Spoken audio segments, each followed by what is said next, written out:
أعوذ بالله من الشيطان الرجيم بسم الله الرحمن الرحيم إنما يخشى الله من عباده العلماء وقال تعالى في مقام آخر اقرأ باسم ربك الذي خلق صدق الله العلي العظيم قال النبي صلى الله عليه وسلم خيركم من تعلم القرآن وعلمه وقال بعض الحكماء اطلبوا العلم ولو بالصين او كما قال. عظمت و اسلام کی محفل سجی ہے دوستو، عظمت و اسلام کی محفل سجی ہے دوستو، جس میں شرکت ہے مبارک اور سعادت دوستو. حاضرین بزم کو ہے باادب میرا پیام، حاضرین بزم کو ہے باادب میرا پیام. السلام السلام السلام السلام. گھڑی خوشیوں کی آئی ہے، خوشی کی چاہ دیکھیں گے. گھڑی خوشیوں کی آئی ہے، خوشی کی چاہ دیکھیں گے. بسا کر نور آنکھوں میں تمہاری راہ دیکھیں گے. فلک سے چاند اترے گا ستارے مسکرائیں گے. فلک سے چاند اترے گا ستارے مسکرائیں گے. میری بزم خوشی میں آپ جب تشریف لائیں گے، میری بزم خوشی میں آپ جب تشریف لائیں گے. حاضرین مجلس، اسٹیج پر تشریف رکھے ہوئے علماء کرام اور سامنے بیٹھے ہوئے سامعین اعظام، پسے پردہ بیٹھی ہوئی میری مائیں اور بہنیں اور اس جامعۃ الرشاد میں پڑھنے والی طالبات، آج آپ کے لیے انتہائی خوشی و مسرت کا موقع ہے کہ آج اللہ تبارک و تعالی نے مجھے اور آپ کو وہ دن عنایت فرمایا ہے کہ جس دن کے انتظار میں اس مدرسے کے ذمہ دار مکرم اور اس مدرسے کا تمام اسٹاف اور اس مدرسے میں پڑھنے والے بچے اور بچیاں، اور یقینی بات یہ ہے کہ اس گاؤں کا ہر فرد بشر آج کے اس دن کا انتظار کر رہا تھا. لیجئے، آج وہ دن آ چکا ہے، آج وہ موقع آ چکا ہے. یقیناً خوشیاں ہماری زندگیوں میں ہر طریقے سے آتی ہیں. عید اور تہوار کے موقع کی خوشیاں آتی ہیں، گھر میں شادی بیاہ کی خوشیاں آتی ہیں، کوئی سامان لیا جاتا ہے، اس کے نام پر خوشیاں منائی جاتی ہیں. آج کا دن ایک ایسی خوشی کا دن ہے، آج کا موقع ایک ایسا موقع ہے کہ اس موقع کو شاید مجھے اور آپ کو بعد میں نصیب نہ ہو. یہ موقع شاید میری اور آپ کی زندگی میں دوبارہ نہ آئے. یاد رہے، مدرسوں کے جو جلسے ہوا کرتے ہیں ان میں عام طور سے قرآن کریم کے متعلق جلسے اور پروگرام کیے جاتے ہیں. مگر آج کا یہ جو پروگرام ہے، آج کی یہ جو مجلس ہے، اس مجلس کا تعلق جہاں قرآن کریم سے ہے، اس مجلس کا تعلق جہاں اللہ کی کتاب سے ہے، وہیں خصوصی طور پر، خاص طور پر آج کی اس مجلس کا تعلق اللہ کے پیارے نبی حضرت محمد مصطفیٰ صلی اللہ علیہ وسلم کی زبان مبارک سے نکلی ہوئی باتوں کے متعلق ہے. اور نبی کریم صلی اللہ علیہ وسلم کی زبان سے جو باتیں نکلی ہیں، عربی زبان میں ان باتوں کو حدیث کہا جاتا ہے. اور حضور نبی کریم صلی اللہ علیہ وسلم کی تمام باتوں کو، تمام اقوال کو، تمام افعال کو، تمام کردار کو، پوری زندگی کو 22 اپریل سن 571 عیسوی کے وقت سے لے کر 8 جون سن 632 عیسوی تک میرے اور آپ کے نبی دنیا میں رہتے ہیں. تاریخ نوٹ کریں، 22 اپریل سن 571 عیسوی کو میرے اور آپ کے نبی دنیا میں آتے ہیں. 8 جون سن 632 عیسوی کو تاریخ یاد رکھیں، انگریزی تاریخ بتلا رہا ہوں. 8 جون سن 632 عیسوی کو میرے اور آپ کے نبی اس دنیا سے چلے جاتے ہیں. پیدا ہونے سے لے کر کے، بلکہ 2 قدم آگے بڑھ کے کہوں، پیدا ہونے سے پہلے کے حالات سے لے کر کے انتقال فرما جانے تک اور 2 قدم آگے بڑھ کے کہوں انتقال کے بعد کے حالات کو حدیث کہا جاتا ہے۔ اس پوری 63 سالہ زندگی میں نبی کریم صلی اللہ علیہ وسلم نے کیا کھایا ہے، کیا پہنا ہے، کیسے سوئے ہیں، کیسے اٹھے ہیں، کیسے بیٹھے ہیں، چلنا کیسا تھا، رہنا کیسا تھا، پینا کیسا تھا، سونا کیسا تھا، شادیاں کتنی ہوئی، نبی کریم صلی اللہ علیہ وسلم کی پوری زندگی کے حالات کے نام حدیث ہے۔ اسی حدیث مبارکہ کو علماء کرام نے، انہی احادیث مبارکہ کو علماء کرام نے اپنے اپنے قلم سے کتابوں میں جمع کر دیا ہے، گٹھوں میں جمع کر دیا ہے، کاغذوں میں جمع کر دیا ہے، ورقوں میں لکھ دیا ہے۔ انہی تمام کتابوں میں سے سینکڑوں کتابیں حدیث کی موجود ہیں۔ ان تمام کتابوں میں سے ایک بہت بہترین اور نمایاں کتاب مشکات شریف بھی ہے۔ آج اس مشکات شریف کا، آج اس مشکات المصابیح کا آپ کے بچوں کو پڑھانے کے لیے آغاز کیا جا رہا ہے۔ آج کے دن میں اس مشکات شریف کی شروعات کی جا رہی ہے۔ جو آپ کی بچیاں نبی کریم صلی اللہ علیہ وسلم کی زبان سے نکلی ہوئی حدیثیں آج سے پڑھنا شروع کر رہی ہے، یقین مانیے ان بچیوں کا رشتہ بھی آج کی تاریخ سے لے کر انشاءاللہ العزیز محمد مصطفیٰ صلی اللہ علیہ وسلم کی ذات سے جڑ جائے۔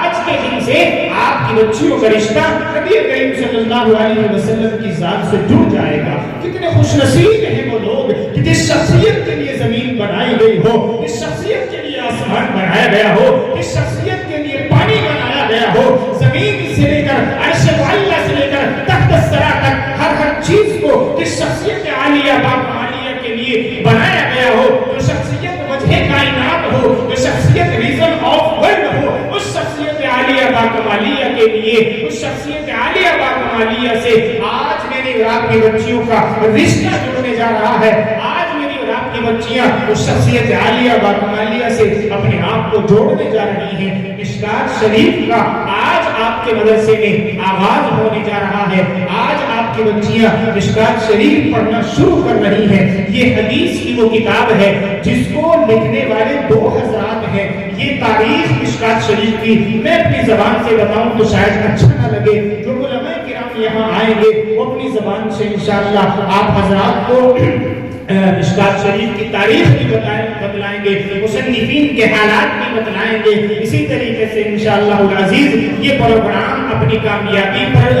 پہنچ کر کے دم لے گا، اپنی کامیابی کی دہلیز پر پہنچے گا۔ ہماری اس پروگرام میں آج اس پروگرام کو کامیاب کرنے کے لیے راجستھان جیسلمیر کی سرزمین سے چل کر حضرت مولانا مفتی محمد عارف صاحب دامت برکاتہ العالیہ ہمارے درمیان تشریف لا چکے ہیں۔ اسی طریقے سے چند ہی منٹوں کے اندر انشاءاللہ ازہر ہند ثانی جامعہ مظاہر علوم وقت سہارنپور کی سرزمین سے چل کر نوجوان عالم دین جوانی کے عالم میں اللہ نے اس شخصیت عالیہ باقمالیہ کو ازہر ہند ثانی جامعہ مظاہر علوم وقت سہارنپور کی باغ ڈور دے دی ہو۔ ایک ایسے ادارے کا ذمہ دار مکرم جہاں میری تعلیم ہوئی ہے، وہیں سے میں نے آدھا مولویت کا کورس کیا ہے، وہ استاد محترم ہمارے نام کے درمیان تشریف لا رہے ہیں۔ اسی طریقے سے ایک مترنم لب لہجے کے مالک اور عشق نبی میں جھوم کر عشق نبی کے لہروں میں اپنے آپ کو پرو کر کے اور نبی کریم صلی اللہ علیہ وسلم کی ذات کو سامنے رکھ کر کے اپنی نابینا آنکھوں سے گنبد خضرا کی زیارت کی خواہش لیے ہوئے ایک عشق نبی صلی اللہ علیہ وسلم میں ڈوب کر نعتیہ کلام لکھنے والے پورے مجمع کو عشق نبی صلی اللہ علیہ وسلم میں ڈبو دینے والے بغیر کسی تعارف کے محتاج حضرت مولانا مفتی قاری محمد احسان محسن صاحب دامت برکاتہ العالیہ بھی ہمارے درمیان تشریف لا چکے ہیں۔ یہ مختصر سا خاکہ آج کے اس پروگرام کا ہے۔ مجھے بس بات اتنی عرض کرنی ہے کہ میرے بھائی یہ زمانہ زمانہ چل رہا ہے، اس زمانے میں جہاں مسلمانوں کے بڑوں کو ٹارچر کیا جا رہا ہے، مسلمانوں کے نوجوانوں کو ٹارچر کیا جا رہا ہے، مسلمانوں کی بچیوں کو خاص طور سے ٹارچر کیا جا رہا ہے، یاد رکھیے اس زمانے میں مسلمان بچیوں کو 2.5 لاکھ کے چیک کا لالچ دیا جا رہا ہے، مکان بجلی فری کا لالچ دیا جا رہا ہے۔ ایسے ماحول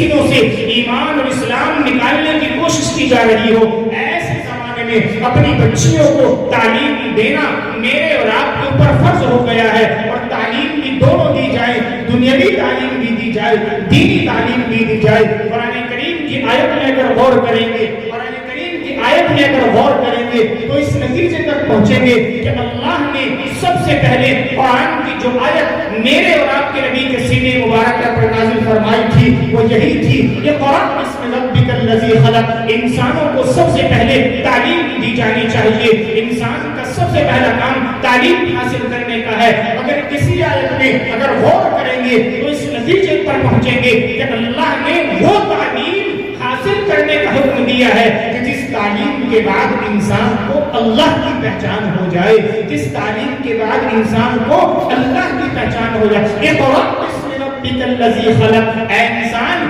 پڑھیے اس رب کے نام سے جس نے آپ کو حکم دیا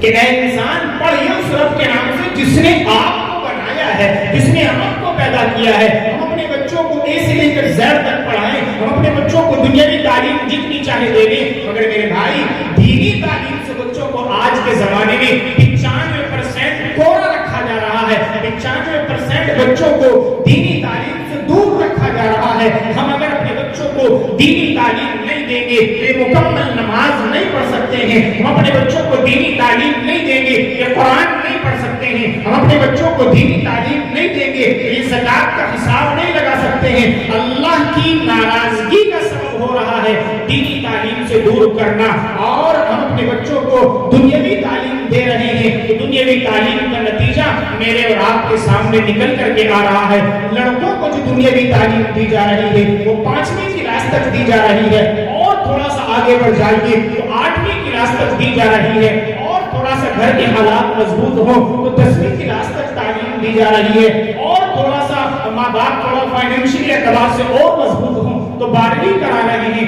تھوڑا سا اور ماں باپ کے پاس دھن دولت مال زر اور پیسہ ہو تو کوئی گریجویشن کا کورس کرا رہے ہیں، مگر اس کے بعد میرے باپ کے بچے دم توڑ رہے ہیں، ان کے پاس پڑھنے کے لیے پیسے نہیں ہیں، اور سرکاری نوکری کی امیدیں اس زمانے میں بچوں نے ختم کر دی ہیں۔ اس لیے سب سے پہلے اپنے بچوں کا ایمان بنائیے، اللہ کی ذات پر ایمان جب تک مکمل نہیں ہوگا اس وقت تک حوصلے نہیں بنیں گے، اللہ کی ذات پر جب تک ایمان مکمل نہیں ہوگا اس وقت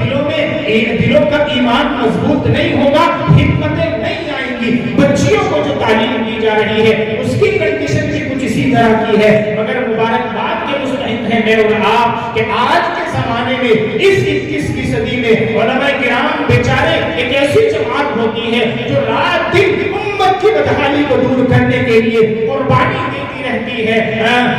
اپنے عیش و آرام کو قربان کرتی رہتی ہے۔ یہ علماء کرام ہیں جنہیں لوگوں نے یوں کہنا شروع کر دیا تھا کہ جی آپ تو صرف قرآن کی تعلیم دیتے ہیں، آپ تو صرف حدیث کی تعلیم دیتے ہیں، ہم اپنے بچوں کو آپ کے یہاں نہیں بھیجیں گے۔ یہی علماء کرام ہیں کہ جنہوں